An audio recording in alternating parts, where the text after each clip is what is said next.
tema que vamos a enfocar hoy, permítame anticiparle, que no es tan fácil de explicar para una especialidad como la economía, porque en realidad la Unión Europea es una estructuración social hecha por representantes de países que representan a poblaciones, que representan a etnias.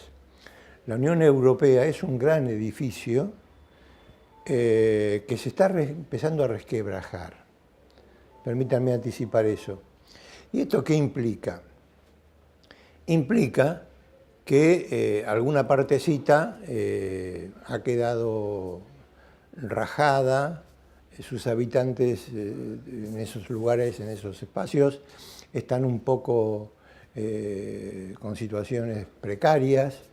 Veamos el caso de Grecia, sobre todo en los exteriores, digamos, en los barrios más humildes. Hay otros que se quieren ir también del edificio, como Finlandia, ya lo han manifestado. Inglaterra ya salió por decisión propia, o sea, se fue con su piso y está negociando que se iba a cobrar un alquiler, lo que necesita para tener, sin ningún tipo de contrato, la participación, digamos, en los gastos de la comunidad de ese edificio. Y a su vez poder seguir teniendo relaciones con ellos. Consecuentemente, si se está resquebrajando un edificio, lo primero que te dicen, bueno, te estudiemos los planos. Bueno, entonces, el tema de los planos acá, en realidad se trata de tratados. Y los tratados están definidos en función de intenciones. En consecuencia, tenemos que empezar a evaluar esto para después ver cómo se fue construyendo a partir de los tratados, cómo se fue confluyendo en un área de hábitat, trabajo, interrelaciones que llevan a todos los tipos de dimensiones sociales como la educación, la actividad, las exportaciones, las importaciones, la tributación, la homogeneización de todo eso. Y además que no llevó 2 días, esto empieza en el año 51. Bueno, y ahora resulta que han pasado cosas.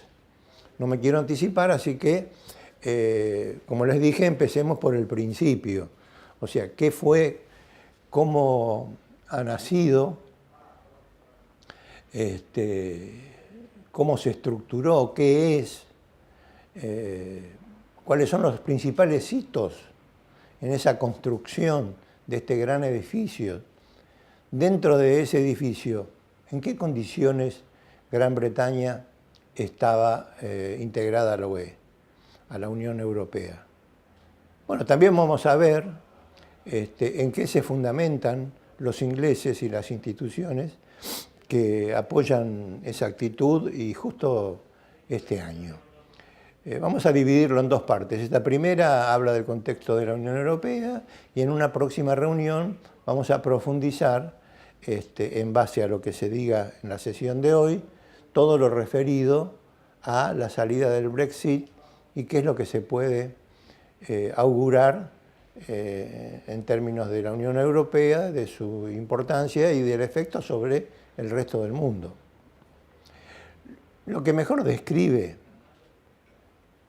que es el tratado, para mí es la Carta de los Derechos Fundamentales de la Unión Europea, que dice así: los pueblos de Europa crean entre sí una unión cada vez más estrecha porque han decidido compartir un porvenir específico basado en valores comunes. Acá vale la pena establecer que el cumplimiento de estos valores, salvo en lo económico, que no son comunes, sí lo son en los temas sociales y de derecho y de derechos humanos, al punto que es por eso que Turquía todavía tarda en incorporarse.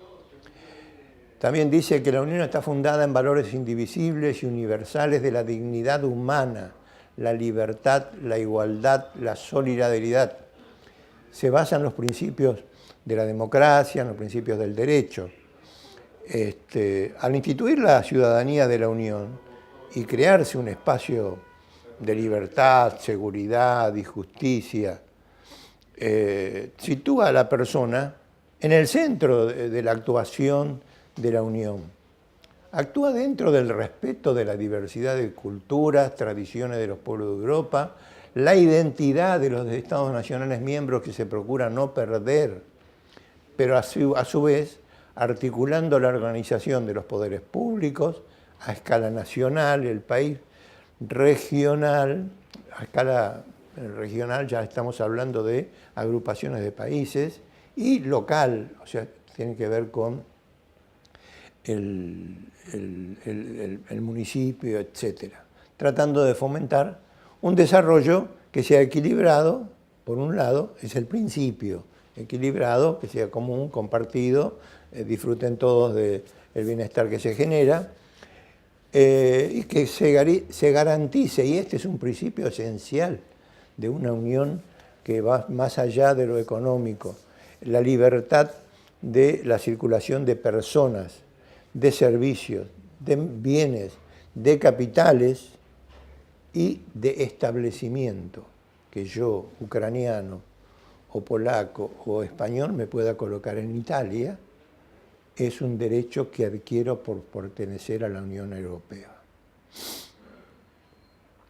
Veamos cómo se estructuró el edificio de la Unión Europea. En los años 50 comenzó a darse el origen de la Unión. Todo el mundo está de acuerdo en que fue el ministro de Relaciones Exteriores francés, Robert Schuman, el que propuso al canciller de Exteriores de Alemania que la producción y el acero de los dos países tuvieran el mismo marco y que en ese marco la conducción fuera binacional.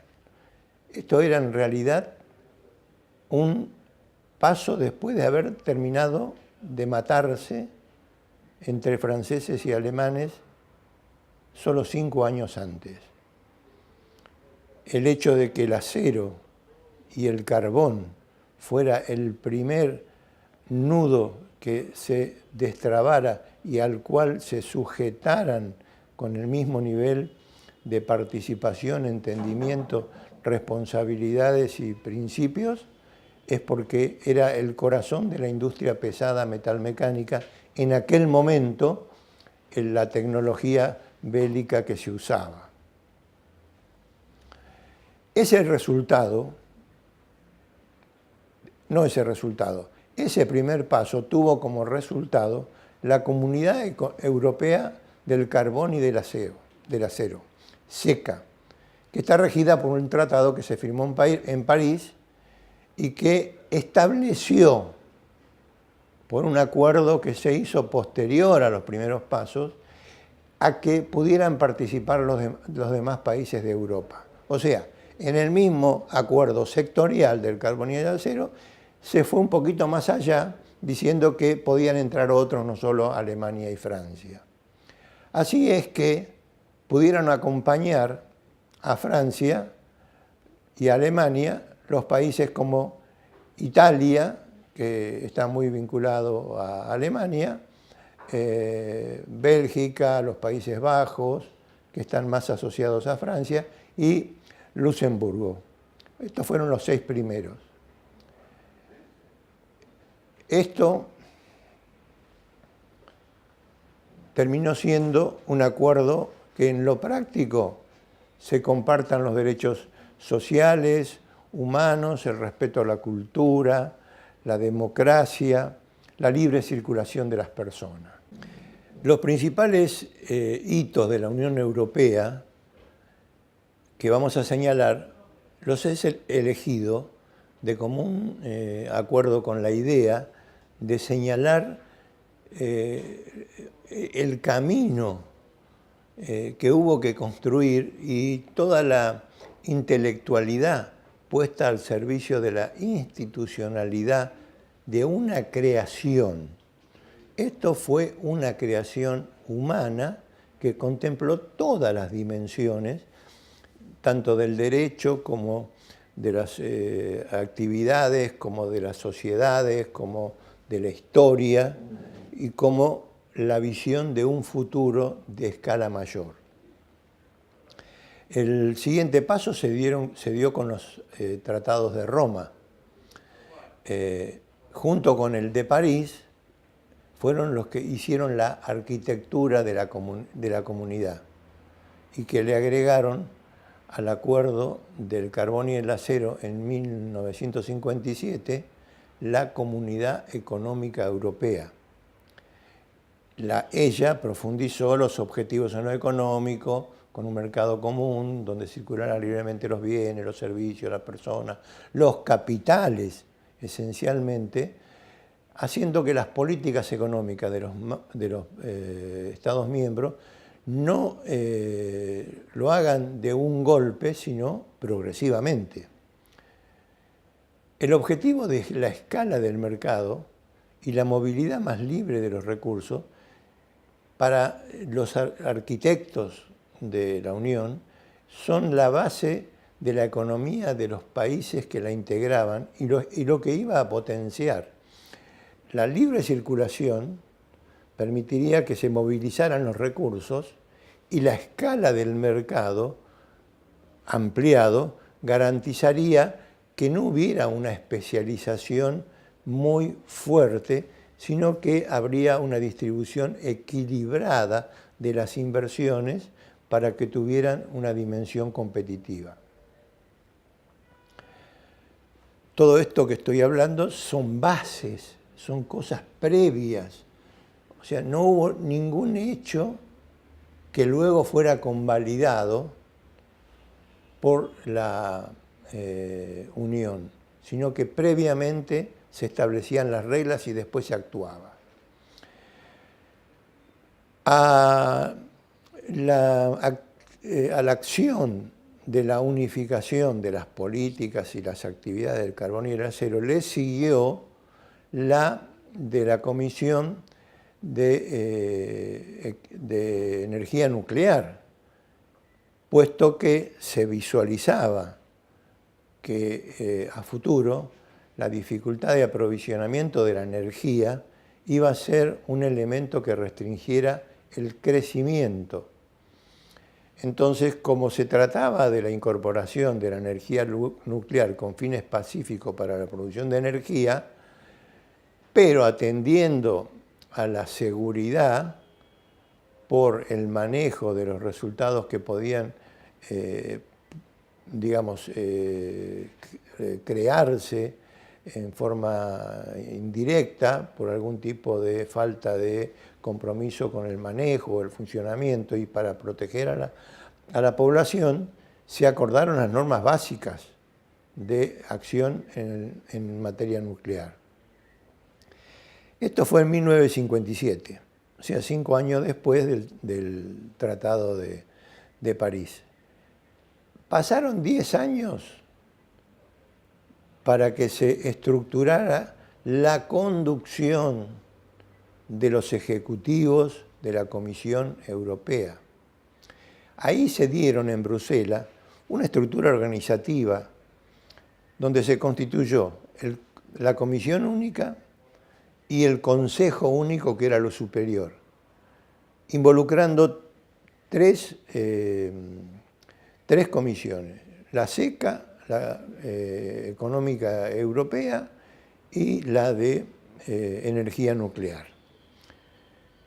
Ahí también, en 1957, o sea, 15 años después del nacimiento del Tratado de la SECA, es cuando se establecieron el Parlamento Europeo y el Tribunal de Justicia a nivel de la Unión.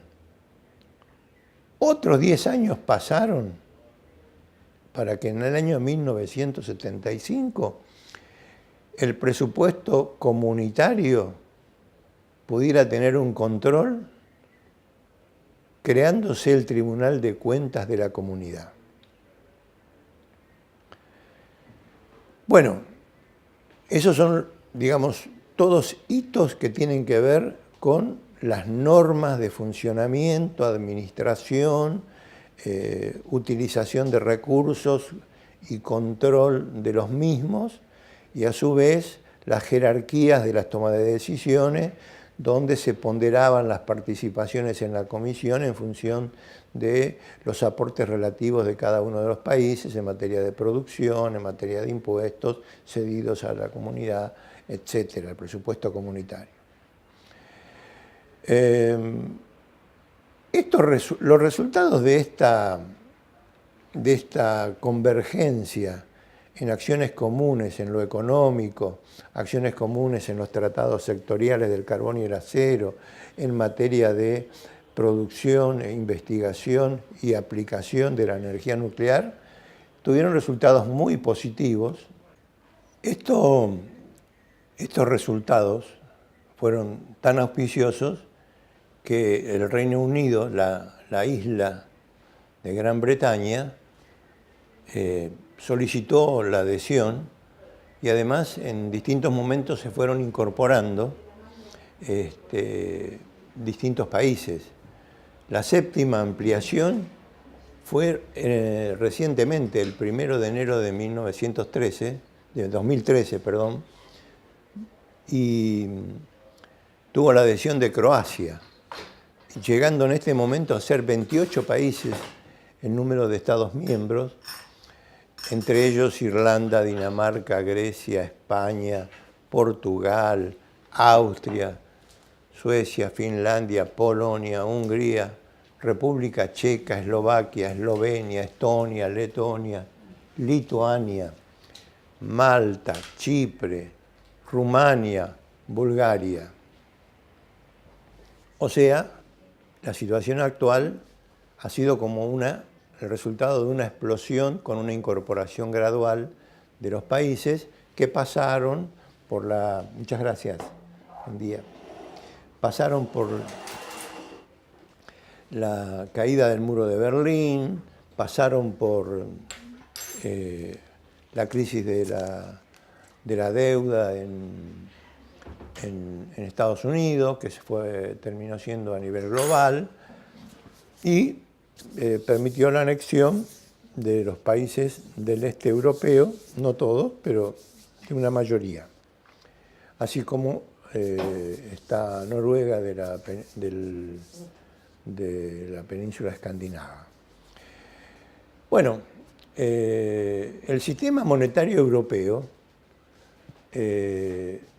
no fue algo muy sencillo de armar, porque todo esto funcionaba con monedas que se manejaban en cada país de acuerdo a las políticas de la autoridad monetaria y cambiaria existente.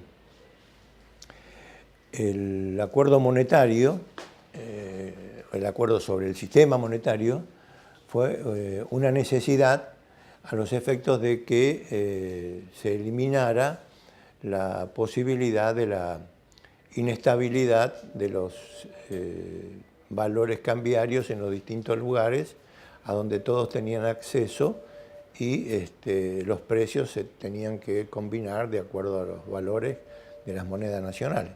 Entonces empezó a armarse, así como se armó el Tratado de la SECA, así como se armó el de la Comisión Económica Europea y fue creciendo. Por otro lado, hubo que empezar a armar el sistema monetario único. Esto empieza en 1972. ¿Cómo fue el sistema inicial, el sistema monetario europeo? Era denominado como la serpiente de tipos de cambio, porque todas las monedas se expresaron en valor del dólar, a unos valores que estaban rigiendo en ese momento en el comercio entre los países y con el resto del mundo.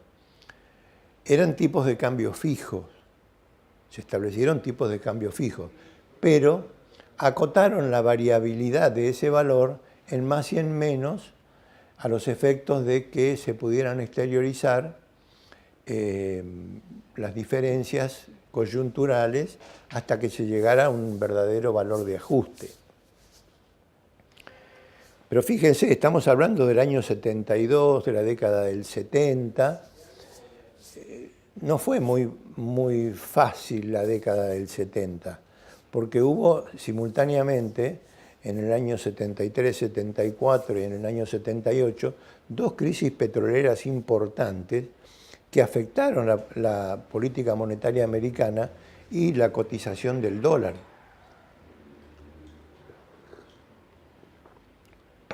Esto hizo que la competitividad cambiaria europea no estuviera en un camino adecuado como para la aventura de establecer tipos de cambio asociados a la época. Así que la mayoría de los países abandonó el sistema monetario europeo y quedó reducido a la zona de influencia de Alemania, porque el marco alemán tenía un soporte importante. El marco alemán en ese momento era a Europa, lo que el dólar a Occidente. La estructuración del sistema monetario europeo también es una creación, una novedad, que reemplaza al anterior sistema basado en la referencia al dólar de las monedas de los países. Fue en marzo de 1979, a continuación de las crisis petroleras que impactaron muchísimo en los costos de las producciones industriales de todos los países. En ese momento se puso en marcha un nuevo sistema monetario europeo. Ahí los países más cercanos al área del marco, obviamente Alemania, Bélgica, Dinamarca, Francia, Irlanda, Italia, Luxemburgo y los Países Bajos, hicieron la referencia de su moneda a una moneda abstracta, una unidad de referencia europea, el ECU. Todos fijaron su tipo de cambio en relación al ECU. Había una banda de flotación que permitía el ajuste por demandas y ofertas de corto plazo, que iba en más y en menos entre el 2 y el 2,5% por países, salvo para el país de la fiesta, que es Italia, que consiguió que la flotación fuera del 6%. Se conocen entre ellos, los demás también, y acordaron esa excepción. Si no, tal vez la lira no estaría incorporada. Bueno, pero yendo al tema que nos ocupa, la anexión de países fue tal que en 1981 Grecia, que no estaba cumpliendo todavía en ese momento con los elementos para anexarse, se integró. En 1986 los países de la península ibérica, España y Portugal, y también en 1991 Austria, un país cuyo marco también tenía gran peso como moneda fuerte, y dos países de la península escandinava, Finlandia y Suecia. Mientras trabajaba en los comités dentro de la Comisión Europea, el resultado de una de ellas, del Comité para el Estudio de la Unión Económica y Monetaria, o sea, incluyendo todos los temas sectoriales, económicos, macroeconómicos y monetarios, produjo un informe que fue unánime. Estaba presidido por Delors, que a su vez también era presidente de la Comisión. Francia en ese momento tenía a su ministro como presidente de la Comisión.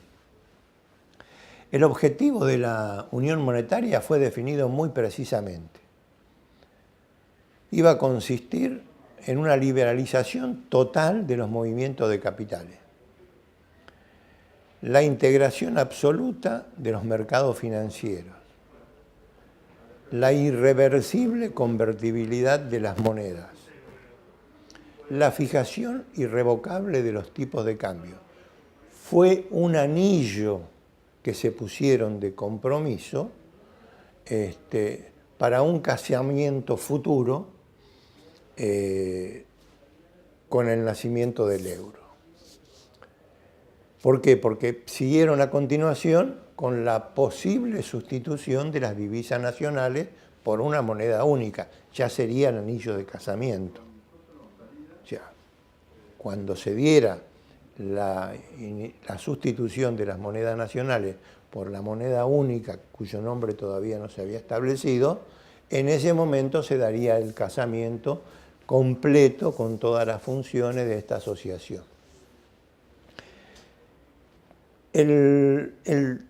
La tarea de construcción pensaba no solo en la estructura de corto plazo y el funcionamiento, sino que siempre fue previendo los pasos siguientes.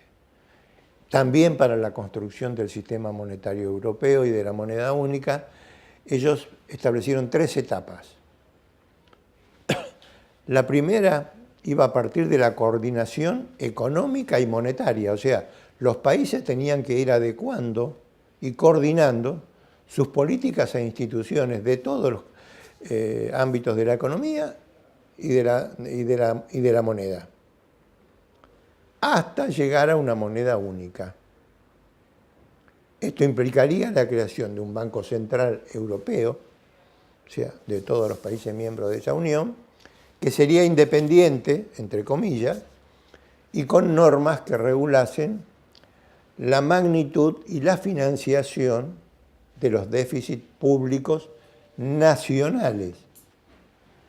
O sea, se estaba organizando y tomando principios ortodoxos muy esenciales que tienen que ver con la coordinación de las políticas macroeconómicas.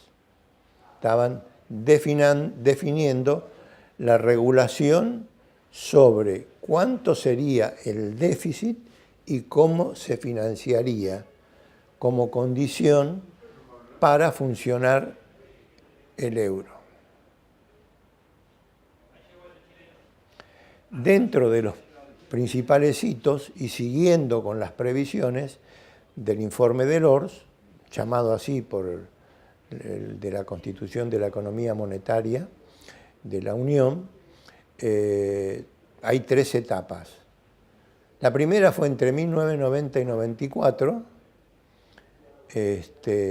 donde se implantaba el mercado interior y se eliminaban las restricciones a una mayor integración financiera. Tendría que estar resuelto en el 94. Como vimos antes, los anexados en ese momento, y que lo hicieron en la década anterior, fueron Grecia, España y Portugal, en tanto que en el 91 se incorporaron Austria, Finlandia y Suecia. En ese momento eran 14 los países miembros de la Unión Europea. En los 5 años siguientes, 1994 a 1999, se dio la segunda etapa que previó el informe de Delors, que era la creación del Instituto Monetario Europeo, que tenía por finalidad reforzar la cooperación entre los bancos centrales y la preparación de un sistema europeo de bancos centrales, la planificación de la transición entre la existencia de las monedas referenciadas hacia el euro, que sería la moneda única. La definición dentro del Instituto Monetario Europeo de cómo se gobernaría en el futuro la zona euro, sin olvidarse de dejar bien presente la convergencia económica de los Estados miembros, o sea, que todas las regulaciones de naturaleza económica sean las mismas y que las excepciones estuvieran reglamentadas y establecidas en el marco de la comunidad.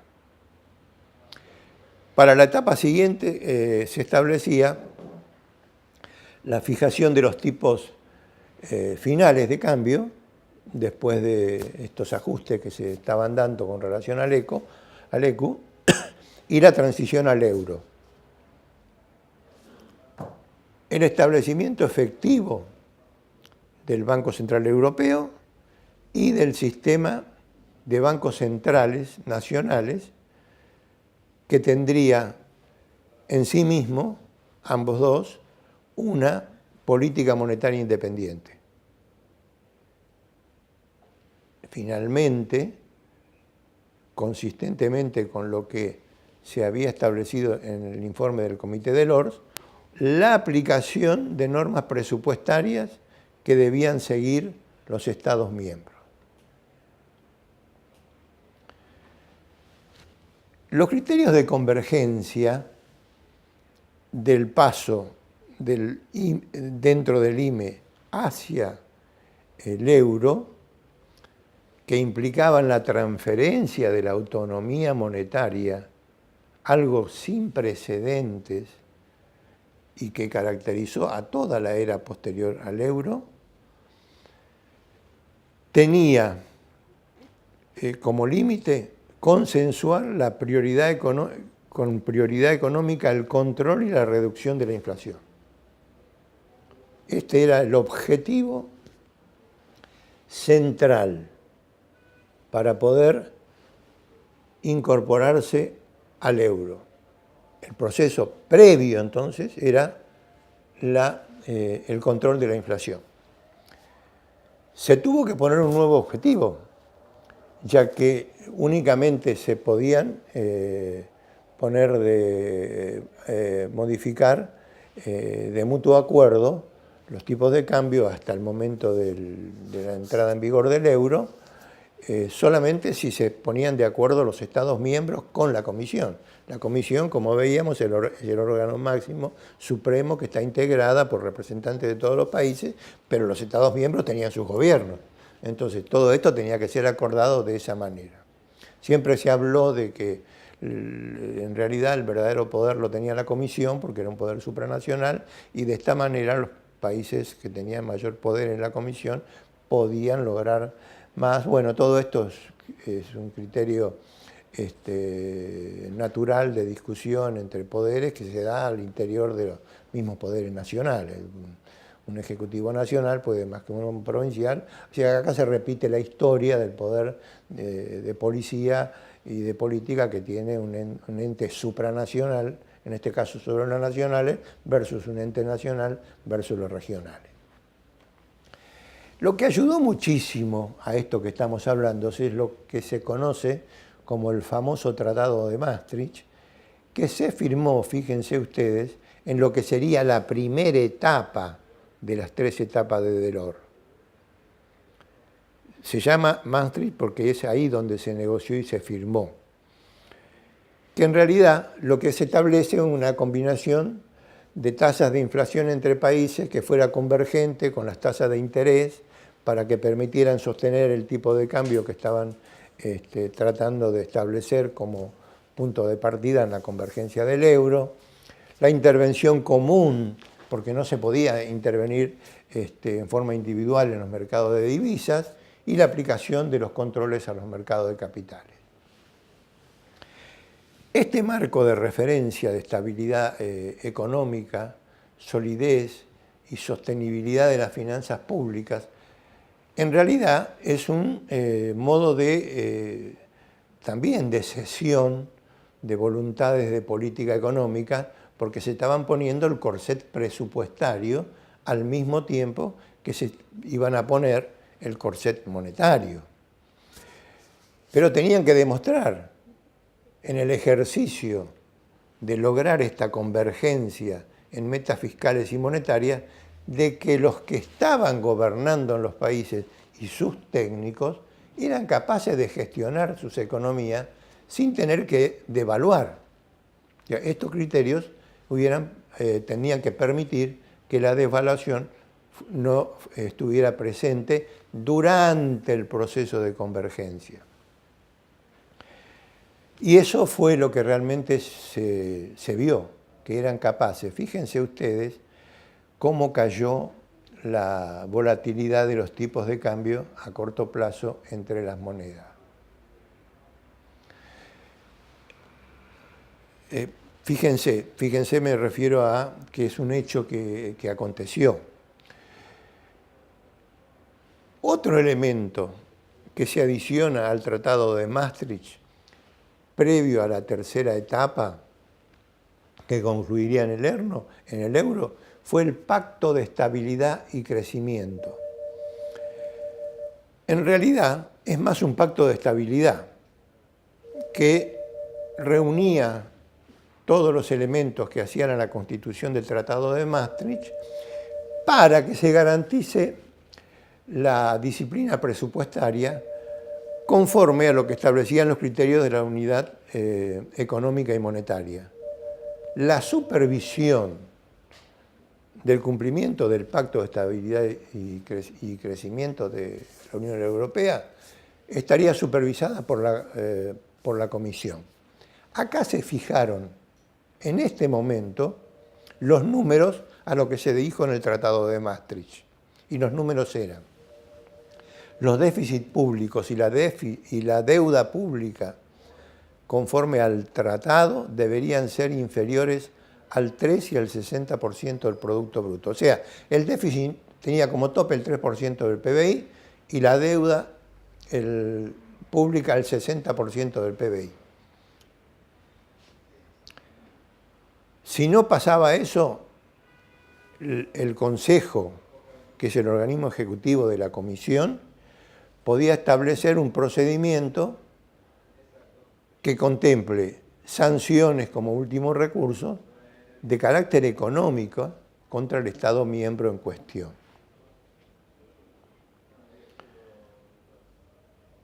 A continuación, se produjo la etapa de la creación del Banco Central Europeo, que había sido previsto ya en el informe de Delors y que se especificó en el Tratado de Maastricht.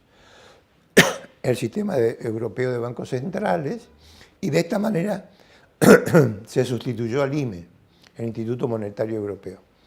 Los requisitos para el Pacto de Estabilidad y Crecimiento lo estaban cumpliendo Alemania, Austria, Bélgica, España, Finlandia, Francia, Irlanda, Italia, Luxemburgo, los Países Bajos y Portugal.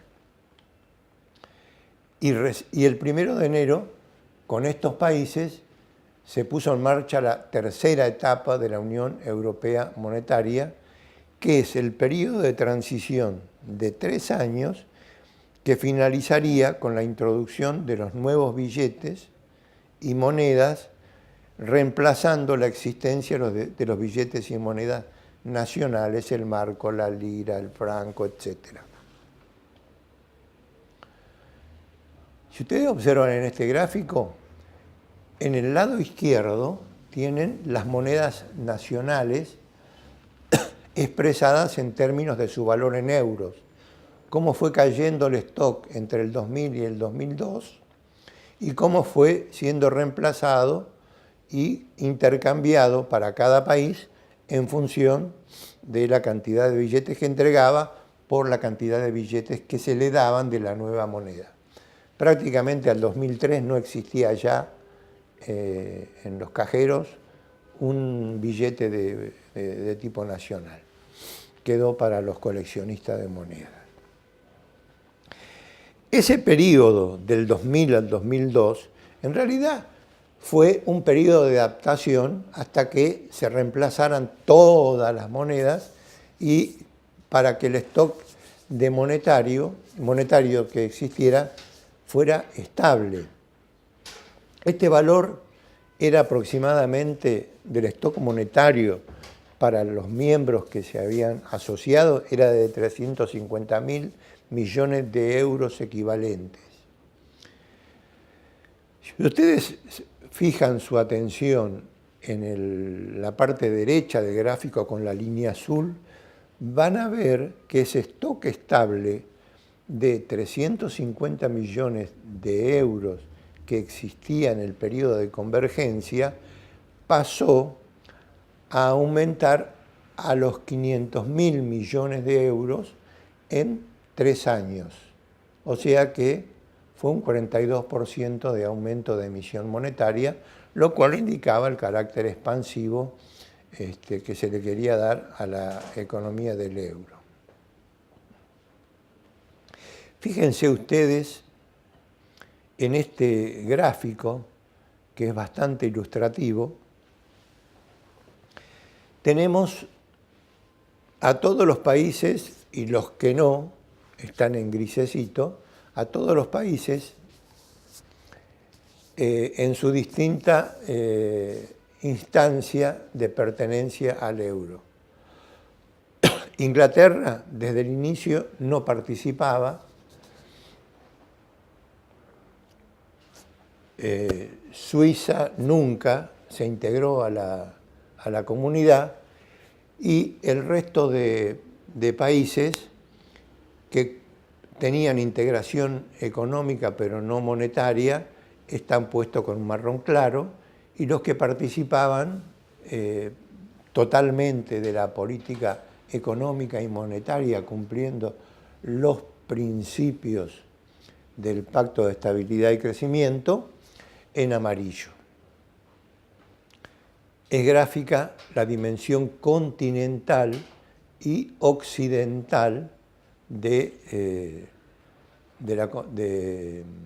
la Unión Europea en 2007, cuando ya había pasado la caída del muro de Berlín, y los países del este en estado de ingreso, estando ya los de la ex Yugoslavia incorporados, lo mismo que la parte de Berlín, que formaba parte de la República Democrática de Alemania, que era Alemania del Este.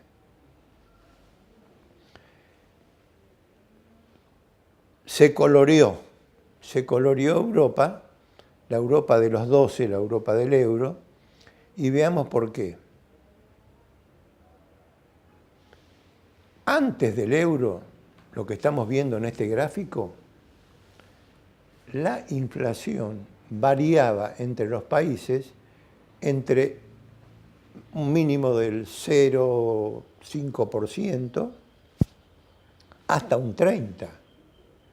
En el caso de Portugal, llegó a estar cerca del 30%.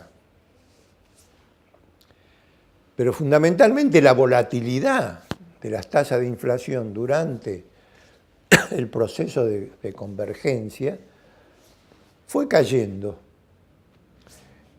hasta que en el 2002 prácticamente hubo un acercamiento muy grande. Fíjense, en el año 2000, cuando inicia el proceso de convergencia, prácticamente estaban en la banda de flotación. Este es el punto. Y luego hubo una suba un poquito de un rebote que no pasó del 5%, y volvieron a acercarse nuevamente en el 2006.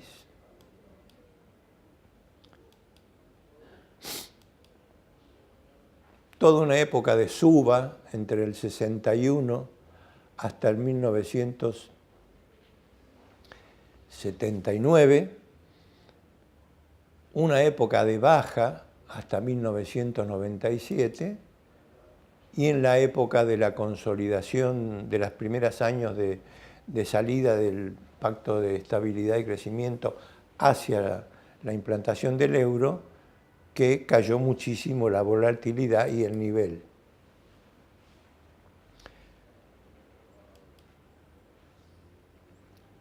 La influencia de pasar del dicho al hecho en la estabilidad monetaria con el euro hizo que la alianza entre los países se marcara a fuego.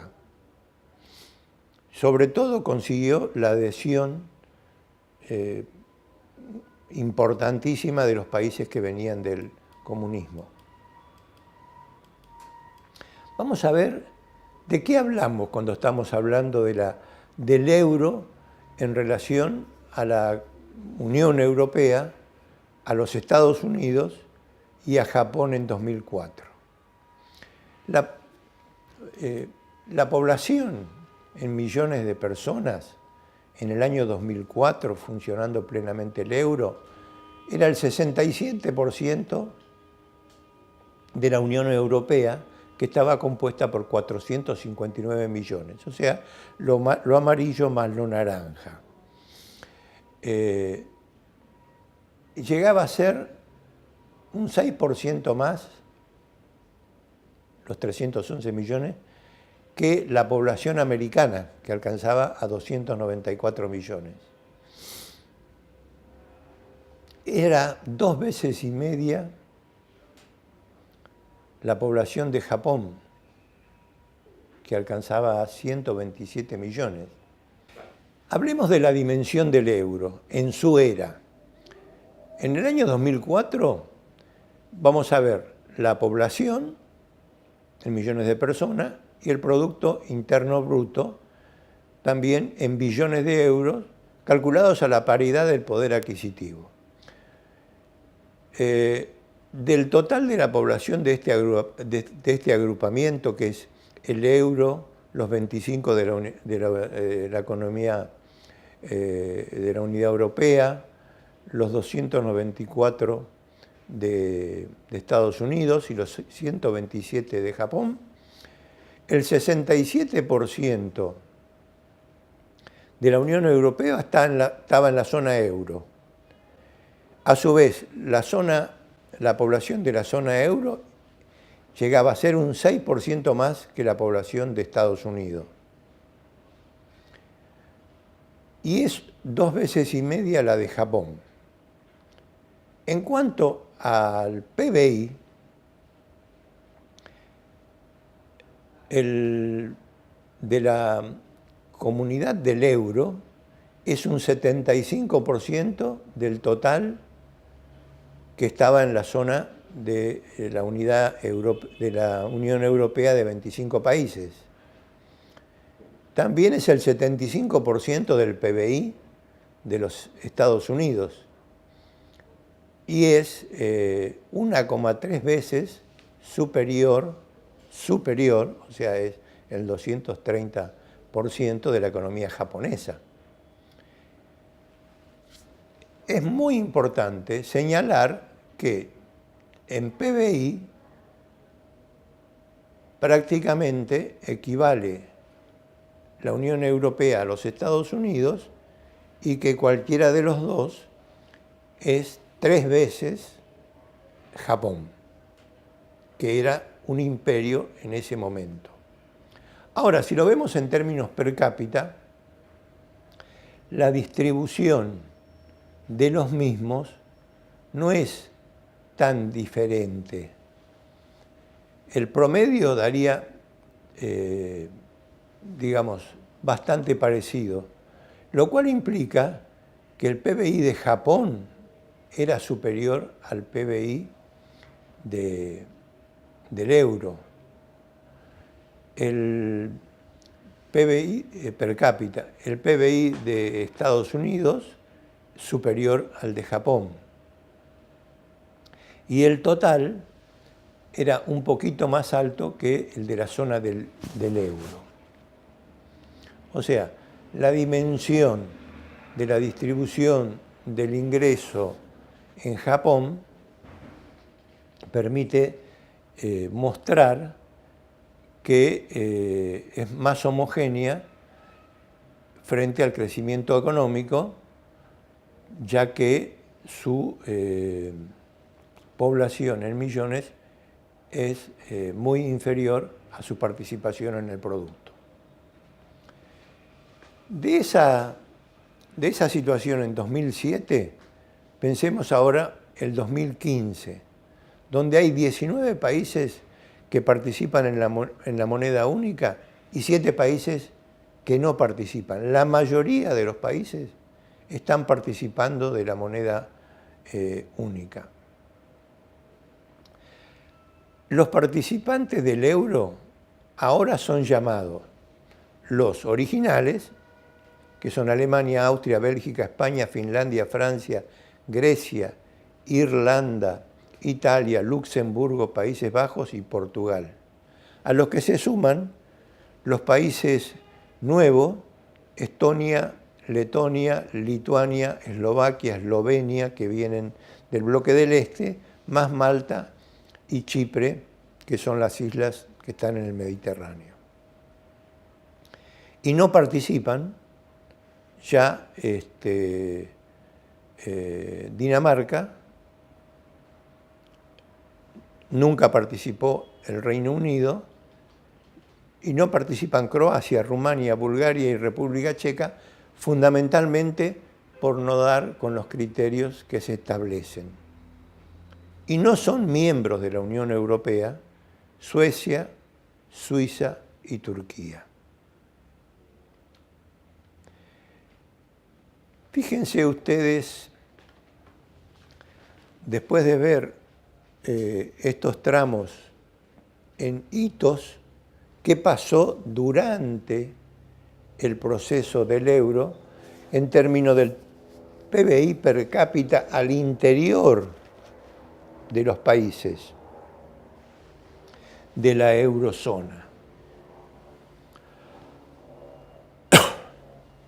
Hay todo un crecimiento que se puede ver como tendencia para todos los países. En cada uno de los países hay una disparidad muy grande. Serbia, el más pobre,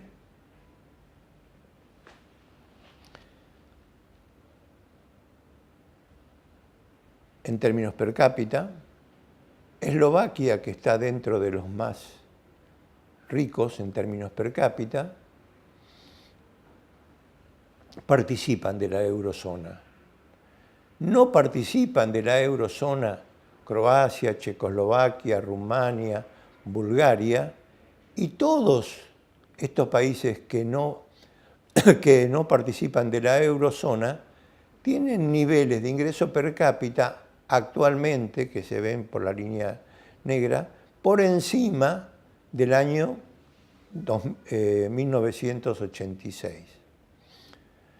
¿Esto qué quiere decir? Que países como Eslovaquia han crecido muchísimo, países como Serbia han crecido poco, países como Croacia prácticamente tuvieron una pequeña subida y luego se disminuyeron al 2015. O sea, en términos de índices, las diferencias son muy grandes, tanto para Lituania, para Eslovaquia, para Polonia, para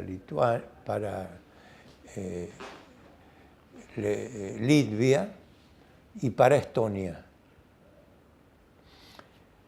No solo los que participan, que están marcados en verde, como los que no participan, se han beneficiado de las posibilidades de la Unión Económica, aun cuando no participen de la eurozona.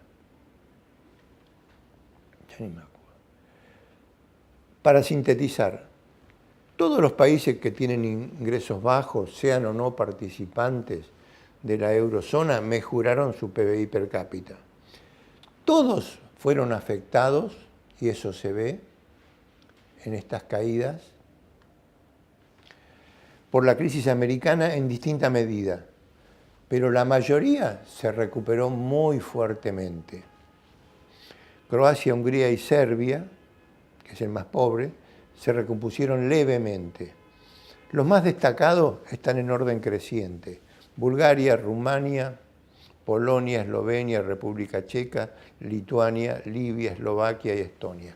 Estamos hablando de que los países de ingresos más bajos han tenido una fuerte expansión porque tenían potencialidad para aumentar a partir de que estamos hablando de que su relación al PBI de la eurozona, que era un 10% en el caso de Serbia, un 20% en el caso de Bulgaria, cerca de un 30% en el caso de Polonia, hasta un 65% en el caso de Eslovenia respecto al promedio de la eurozona. Y han crecido entre un 100% en el caso del país más pobre, Serbia, hasta 40, 50% en este proceso el resto de los países.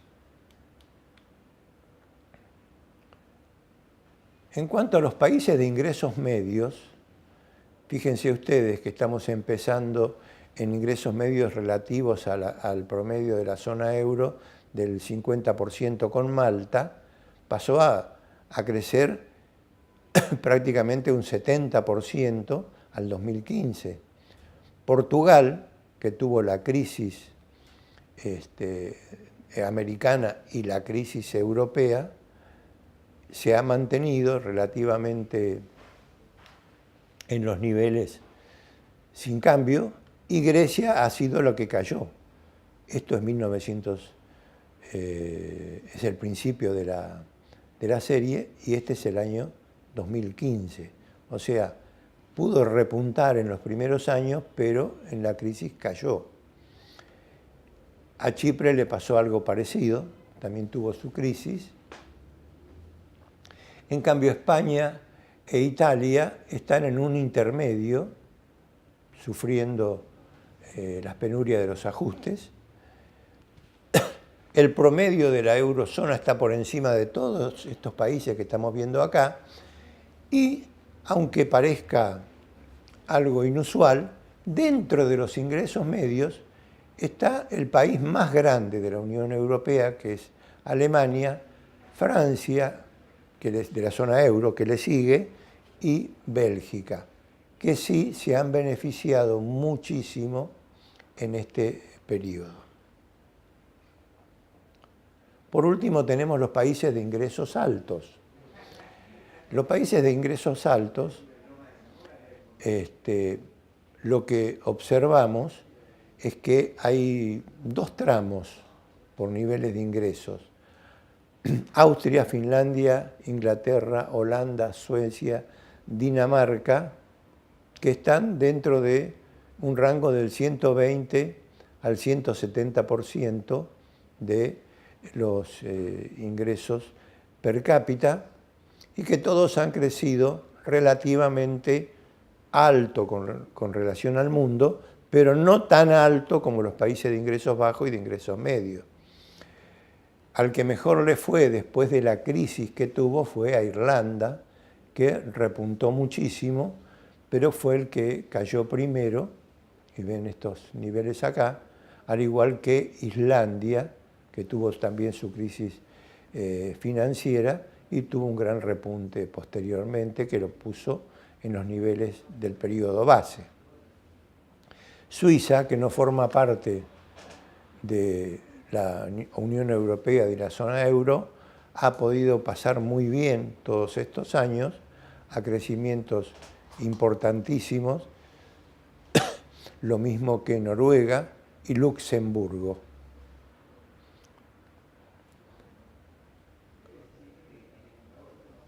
Este crecimiento del PBI per cápita, si lo miramos en términos de los países entre puntas en los últimos 10 años, no es muy similar.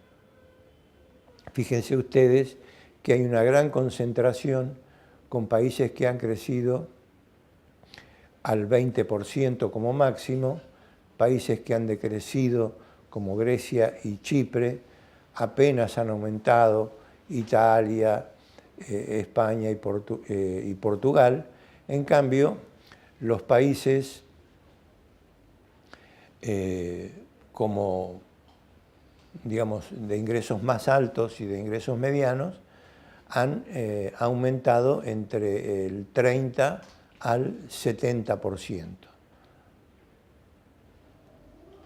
O sea, lo que se dice acá, lo que se ve acá no es muy simple.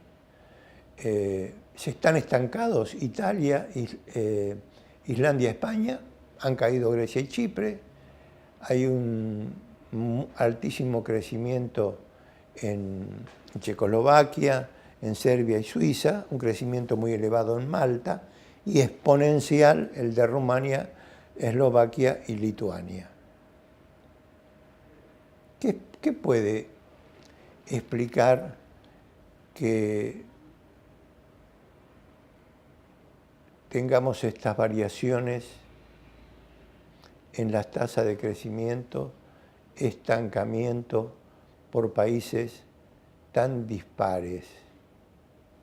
Esto es visto en el tiempo. Pueden repasar acá, tienen una enorme información, pero la estabilidad del euro tiene sus costos en términos de crecimiento en el tiempo. ¿Y esto qué puede implicar? Implica lo siguiente: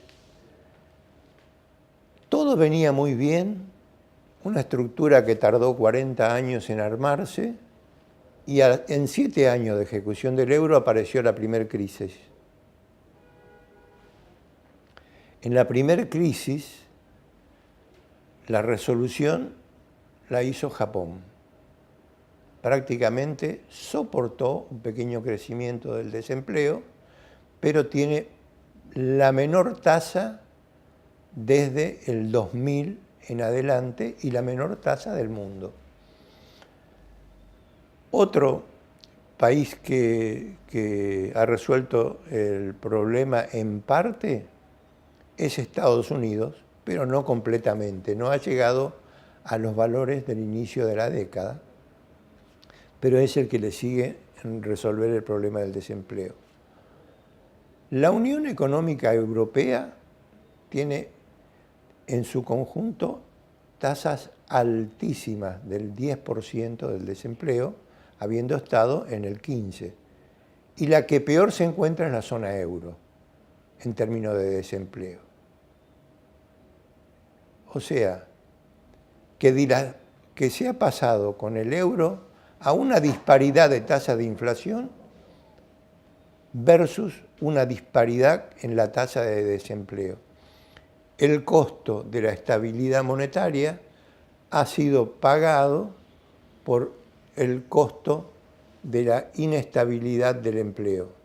La disparidad de las tasas inflacionarias se ha convertido en disparidad de empleo. Países con altísimo desempleo, Grecia, España, Portugal, Italia. Países con bajo desempleo, Inglaterra, que no está en la zona euro, similar o al de Estados Unidos o mejor. Alemania, que prácticamente no ha sufrido los altibajos de la crisis en cuanto a empleo, ha mejorado muchísimo el punto de partida. Y Austria ha sufrido muy poco, pero está en niveles muy bajos. En consecuencia, el enorme esfuerzo de la Constitución institucional no previó las situaciones de crisis. Se han impuesto o autoimpuesto un corset de soberanía ante un ente supranacional como la Comisión Europea, que no puede ser idealmente una satisfacción a todos los miembros, que contribuyó a la estabilidad monetaria, a la integración de la población de casi todo el continente, a la defensa de numerosas actividades frente al resto del mundo, a la creciente educación, al mayor conocimiento en general. Todo esto es cierto, pero venía con la Unión Económica, ya venía con la Unión Económica. Esta arquitectura del euro estaba preparada con el ánimo y los medios necesarios para hacer frente a una crisis global como la de Estados Unidos. No. Primero han fallado con las medidas que alentaron a las economías a que crecieran a corto plazo, en términos que implicaron balanza corriente negativa como Grecia, Portugal y Chipre, que llegaron a déficit del 12 y el 15% del PBI y que se endeudaban en la zona euro para poder sostener ese déficit corriente. Piensa en España, que estaba dentro de los límites de la deuda y que antes de la crisis duplicó su déficit, que llegó al 5% del PBI, al 6% del PBI. Esto fue consentido por la Comisión. Pero cuando vino la crisis global, para defender el valor de la moneda, se implementaron los ajustes que generaron una enorme segregación de poblaciones y ajustes injustos como el de España. Se puso en riesgo el sistema monetario, todo. Ahora, para salvarlo, no importó el origen compartido de las causas y la distribución de los costos se hizo a los países deudores en función de salvar a los países acreedores, que esencialmente son de origen alemán y francés.